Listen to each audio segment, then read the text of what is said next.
Hi, welcome back to another video feature of the Immersive Worlds Handbook.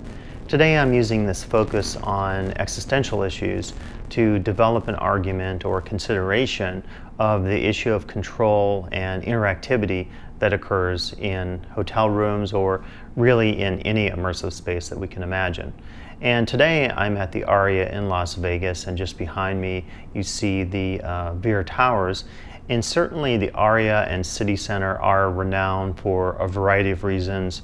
One of those reasons is the design that you notice both on the exterior and interior of the hotels and the various spaces here. But another thing that is very significant in terms of the Aria's design is the focus on guest interactivity and technology. And back in 2010, just a year after most of City Center opened, Popular Mechanics did a story talking about the new technology at the Aria. And the particular article was focusing on the idea that it's one of the most technologically sophisticated hotels in the world, and it offers the guests opportunities to interact with the room, to control its features and so forth. And if you watch another video feature, I talk about the room interactivity here at the Aria, as well as other casinos in Las Vegas, like the Cosmopolitan. But in this feature, I want to focus on the existential aspects of this and talk about, are there limits to control? And in an existential or philosophical sense, one of the things that I think is curious about the Aria in reading this Popular Mechanics story was the emphasis on the level at which the Aria and its staff can understand what the guest is doing. Now, when I read this feature, it sounded to me like some of the technologies that were being discussed, including using a cell phone to check into your room, guests receiving instant messages from the Aria that might kind of inspire them to take a opportunity to gamble, perhaps in a very quick decision or something like this. A lot of those things, at least from what I've researched here, haven't come to be true. So perhaps these are future technologies that will be implemented, or they're ones that simply were not proven to be successful. But I did read another focus in this article that talked about how there's a very high-tech center at the Aria on the gaming floor, and it allows managers to look at the current slot play. And the article was claiming that they could, at the push of a button, basically switch a series of slot machines, because it's all digital, to poker games or something like this, to video poker games. And again, I haven't had a chance to go down there and to check out the slot machines to see whether or not this is indeed true. But I think one of the things that happens when you look at the hotel room itself is, as I'll show you with some of the video here, is you get, as a guest, an opportunity to control the various aspects of your day-to-day life within the hotel room. And some of this certainly is practical. Some of it is, okay, you want a reading light on now, and so you hit the button on your screen or on the wall, and that is done for you. So there's this very interactive, cybernetic approach that makes sense from a very utilitarian or functional standpoint.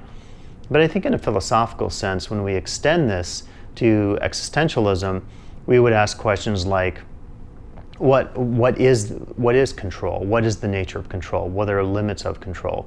If you are moving more and more as a guest in the world in which big data is being used to determine your profile demographically, or being used to determine your choices, then the question becomes, is that an encroachment on our individual freedom?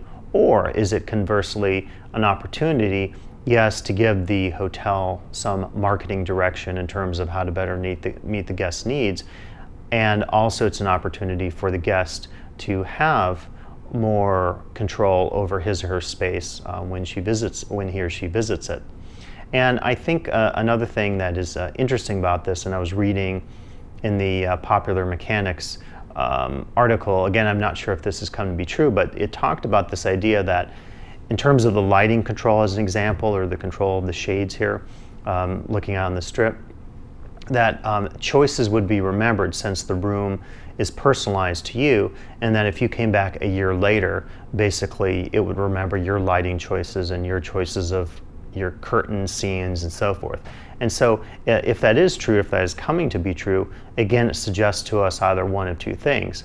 One, the guest is better able to exercise control over his or her environment and thus partake in greater enjoyment of the space, or it's more control in terms of big data, in terms of profiling, in terms of using electronic means to surveil the guest. And the Popular Mechanics article was certainly hinting at this a little bit, I would say.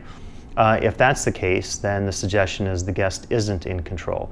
Or, I guess there's a third option, it's a bit of both. It is about the marketing and the surveillance going on to not just meet the needs of the guests, but to certainly meet the needs of the casino, the hotel and its bottom line. And it's also an opportunity for the guest to have an ability to experience luxury and effortlessness as he or she stays in a hotel room like this one at the Aria in Las Vegas. So I think it gives us a lot to ponder and consider into the future when we look at more forms of interactivity, big data, technology, guest interaction in future themed and immersive spaces. So I hope you enjoyed this video feature, and please come back for additional video features of the Immersive Worlds Handbook.